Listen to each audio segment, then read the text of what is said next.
Je suis Madame Hélène Gakuru, directrice générale adjointe du Fonds de garantie et de l'entrepreneuriat au Congo. À côté de cela, je suis également expert comptable agréé à l'Ordre national des experts comptables. Je suis doctorante à l'Université de Kinshasa, faculté des sciences économiques, en phase de développer ma thèse et devenir professeur.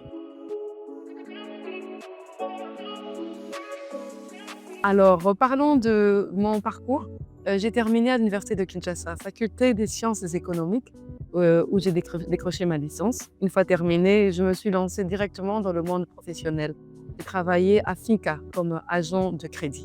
Une année après, je me suis envolée vers l'expertise comptable que je continue à avoir aujourd'hui, où j'ai travaillé au Conseil permanent de la comptabilité au Congo, pratiquement 11 ans, qui m'a aidé à forger pratiquement ce que je suis aujourd'hui.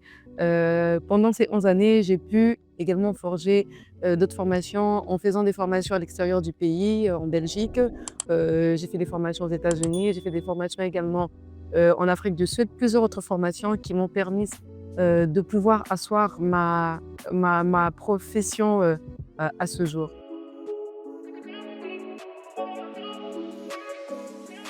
À mon retour de Belgique, avec des amis, heu constatant le système de la profession d'expert comptable qui était essentiellement occupée par des Big Four, par des cabinets extérieurs, nous sommes mis ensemble pour créer un cabinet local, le Cofika, qui continue à exister à ce jour.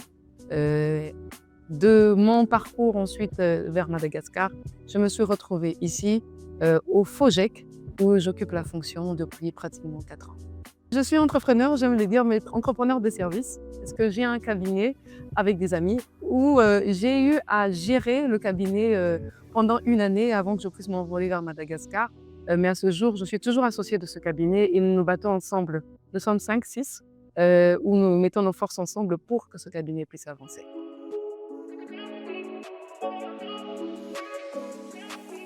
L'un des plus grands défis, je pense que c'est un problème plutôt culturel. La profession que je suis en train d'exercer à ce jour est une profession assez occupée, par, les hommes. Donc du coup, lorsqu'on voit une femme, on a des a priori. On pense que cette femme est arrivée là, soit parce que, voilà, elle est copine de quelqu'un, soit, parce qu'elle a une recommandation, mais de moins en moins parce qu'elle a ses compétences. Donc l'un des défis, l'une des difficultés était de pouvoir, heu, montrer que l'on peut occuper ces postes sans pour autant, avoir, ces stéréotypes qui sont, affichés aux femmes.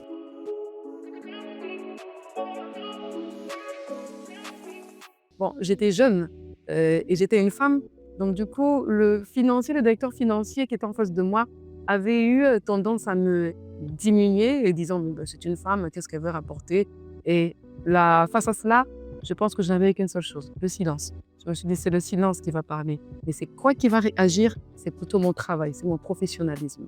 Je me rappelle quand j'étais en Belgique, j'avais, mon maître de stage qui disait: «La plupart des femmes experts comptables sont divorcées». Pourquoi? Parce qu'elles n'arrivent pas à suivre le train. Maintenant, il faut arriver à suivre le train. Un bon équilibre. Mariés, enfants, amis, sœurs, mais également faire le travail correctement. Ce sont des défis redoutables, mais que l'on peut relever lorsqu'on a l'avantage et qu'on a la volonté de pouvoir aller de l'avant.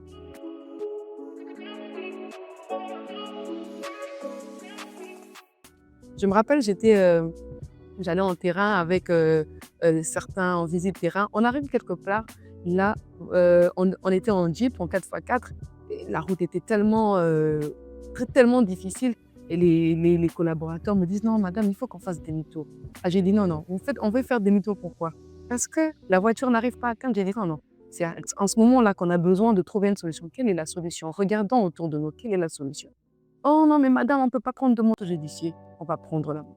Et je vous assure qu'on a pris la moto, on est arrivé vers cet entrepreneur qui était content, qui était vraiment, satisfait de se sentir considéré face à cela. Et je pense qu'à chaque étape de difficulté, il y a une solution. La solution peut prendre du temps. La solution peut vous emmener à laisser tomber ou à vouloir laisser tomber. Mais je pense que face à ces difficultés, il faut se relever parce que c'est ça qui nous permettra de devenir grand. Je pense que la première, la capi l'un des caractéristiques vraiment forts qui m'a permis au niveau entrepreneuriat, c'est la patience et la résilience. Et dans le domaine où je suis aujourd'hui, nous donnons des garanties aux entrepreneurs, je pense qu'il faut avoir cette volonté, aussi cette détermination. J'ai vu par exemple un entrepreneur qui se retrouve au niveau de Goma, d'entrepreneurs qui sont en ce moment en phase de guerre. J'étais étonnée. La majorité d'entrepreneurs qui se retrouvent dans cette situation ont tendance, ou bien beaucoup d'entrepreneurs auraient tendance à dire, bon voilà, nous on est en situation de guerre, je dois aller pour négocier, qu'on puisse par exemple étendre mon prêt parce que je n'arrive pas à rembourser. Mais cet entrepreneur, non, il s'est battu. Il arrive à Kinshasa par tous les moyens et il est venu nous dire, vous savez quoi, j'ai l'argent, je peux avoir l'argent pour terminer mon prêt et avoir un autre prêt et continuer mes affaires. Vous voyez, c'est cette résilience qui caractérise les entrepreneurs. C'est cette résilience, moi, en tant qu'associé de mon cabinet, qui me caractérise et qui me permet de pouvoir motiver les autres entrepreneurs, les autres associés et faire en sorte de leur dire qu'il y a une lueur d'espoir. Ce cabinet, il a été créé, ça va faire pratiquement plus de 5 ans. Mais je vous assure que ça a été galère. Mais c'est aujourd'hui que nous sommes en train de toucher les résultats. Avec la patience, la détermination et la résilience, les fruits vont toujours porter.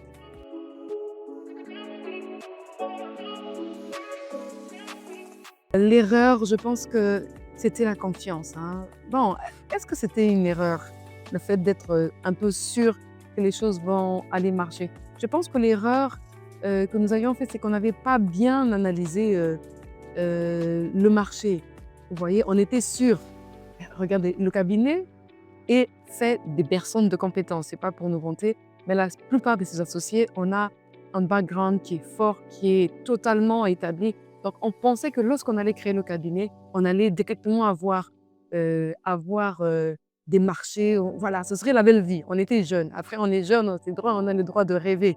On était jeunes, on pensait que ça allait se lancer directement. Et cette erreur ne nous a pas permis de pouvoir analyser, faire des études sur le marché. Je pense qu'aujourd'hui, maintenant, ces jeunes, hein, beaucoup des jeunes ont beaucoup de chance. Aujourd'hui, il y a beaucoup de systèmes, il y a beaucoup d'établissements, il y a beaucoup de structures qui sont là pour accompagner les entrepreneurs. Chose peut-être que nous n'avions pas avant. Je pense que si nous avions ces accompagnements avant, et c'est l'occasion quand je vois les jeunes, je leur dis aujourd'hui, vous n'avez plus le droit de faire des erreurs. Aujourd'hui, vous n'avez plus le droit de vous plaindre parce qu'il y a des structures qui sont là.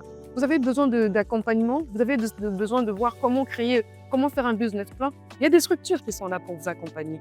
Vous avez besoin d'avoir un financement, il y a Fojec qui est à côté de vous, ou vous avez besoin d'avoir des contrats. Il y a plusieurs structures aujourd'hui qui sont mises en place pour accompagner les entrepreneurs. Nous n'avons pas eu cette occasion, chers jeunes. Nous n'avons pas eu cette occasion, les entrepreneurs d'aujourd'hui. Je pense qu'aujourd'hui, vous n'avez pas droit à l'erreur.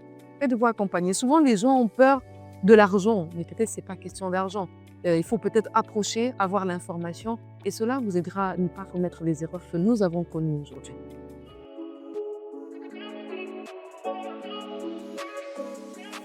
Voilà, les statistiques sont claires. Les femmes ne se lancent pas dans l'entrepreneuriat.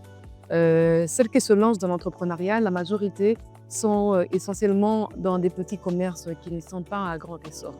La femme est habituée à avoir cette sécurité. La femme ne veut pas risquer. La femme est habituée à protéger l'enfant, donc elle veut rester dans son confort. À ces femmes, je veux leur dire qu'aujourd'hui, vous pouvez vous lancer. Les difficultés, on aura. Vous savez quoi? La femme, à côté de ça, a eu cette résilience. Elle porte un enfant pendant 9 mois. Elle ne sait même pas comment l'enfant sera. Mais après, au retour, elle donne naissance. La femme a ça en elle. La femme a cette force en elle. Chère femme, le conseil que je peux vous donner, c'est qu'autant vous avez porté la naissance, autant vous pouvez porter ces projets que vous avez. Ces projets, lorsque vous les portez, vous savez donner l'amour. La femme a l'avantage de savoir prendre soin de la famille. Si elle sait prendre soin de la famille, elle saura prendre soin également de l'entrepreneuriat. Femmes, n'hésitez pas, lancez-vous. Aujourd'hui, il y a beaucoup de produits pour les femmes. Bien que j'aime bien dire que voilà, à qualité égale, qu'on puisse donner des chances égales à chacune, aux hommes comme aux femmes. Mais aujourd'hui, face à l'entrepreneuriat, il a été constaté que beaucoup de femmes n'accèdent pas à l'entrepreneuriat. Il y a beaucoup de produits qui sont là. Il y a beaucoup si vous partez par exemple dans plusieurs structures de financement, les produits pour les financements des femmes, c'est vraiment traité d'une certaine façon. Si vous allez peut-être sur l'encadrement, on encadre la femme un peu spécialement par rapport aux hommes ou même aux jeunes. Si vous allez vous lancer également dans la création d'entreprises, il y a une attitude assez spéciale qui est réservée aux femmes. Alors femmes, il y a tous ces efforts qui sont donnés pour vous. Nous avons ça en nous. Nous avons cette combativité en nous. Lançons-nous, lancez-vous. Mettez à part ces freins, c'est tout à fait normal, c'est un sentiment normal. La peur est un sentiment normal. La crainte est un sentiment normal. Mais face à la peur, il faut vaincre cette peur. Et en vaincrant cette peur, je suis sûre que c'est le succès qui vous attendra.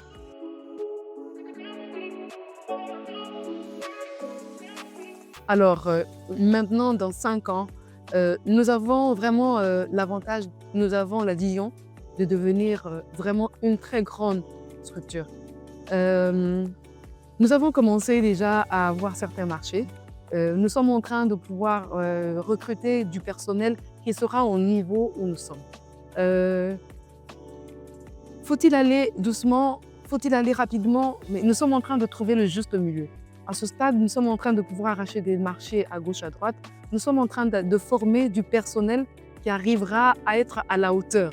Parce que nous voulons offrir la qualité. De telle sorte que lorsque nous nous présentons, les papiers que nous présentons, les personnes qui vont vers les clients, on sent qu'il y a la qualité du point de vue, non seulement, je veux dire, intellectuel, mais également du point de vue formalité et tout. C'est sur ça que nous sommes en train de nous battre. Nous sommes en train de poser les bases. Les bases sont en train d'être posées et nous sommes sûrs que dans 5 ans, on parlera totalement différent de ce cabinet qui est Kofika.